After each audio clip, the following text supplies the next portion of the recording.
Hezbollah যোদ্ধারা সহজে দমবার নয়। একজন মরলে হাজার জন গজায় মাটি ফুঁড়ে ইসরায়েল লেবাননে স্থলাভিযান শুরু করেছে, কিন্তু কোনো সুবিধা করতে পারছে না।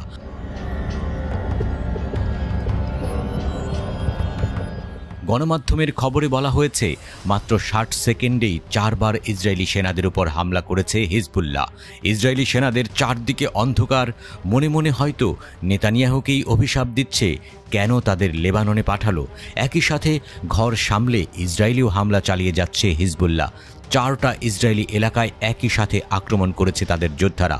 ইরন, কাফর জালাদি, রামিম ব্যারাক এবং মিসগাভে হামলা চালিয়েছে হিজবুল্লাহ।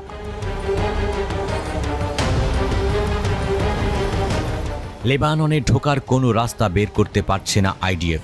ফ্রন্টলাইনে শক্তিশালী প্রতিরোধ গড়ে তুলেছে হিজবুল্লাহ সেনারা। আসল খেলাটা দেখাচ্ছে হিজবুল্লাহর সবচেয়ে শক্তিশালী ও দক্ষ রাদওয়ান ফোর্স। এই সেনারা যুদ্ধের জন্য বিশেষভাবে প্রশিক্ষিত।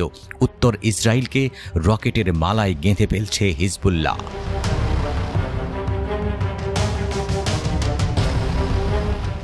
মিসগাভ এবং হানিতায় আইডিএফের উপর আক্রমণ করার দাবি করেছে প্রতিরোধ যোদ্ধারা।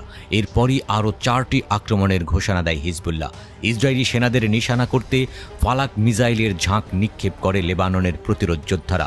হিজবুল্লাহর গণমাধ্যম বিভাগের প্রধান মোহাম্মদ আফিফ বলেছেন, এটা কেবল প্রথম রাউন্ড।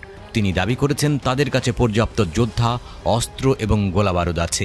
এমনকি তিনি বলেন ইসরায়েলের বিমান শক্তির বিরুদ্ধেও তারা প্রস্তুত।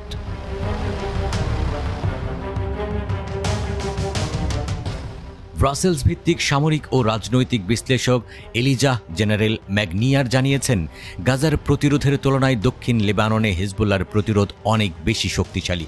গাজার ফিলিস্তিনি যোদ্ধারা তাদের নিজস্ব অস্ত্র ব্যবহার করছে, কিন্তু হিজবুল্লাহ যোদ্ধাদের কাছে রয়েছে উন্নত প্রযুক্তির অস্ত্র। ম্যাগনিয়ার আল জাজিরাকে বলেছে, আমি মনে করি ইসরায়েলিরা বুঝতে পেরেছে যে গাজায় হামাস এবং ফিলিস্তিনি প্রতিরোধের বিপরীতে হিজবুল্লাহ আরও বেশি শক্তিশালী প্রতিপক্ষ।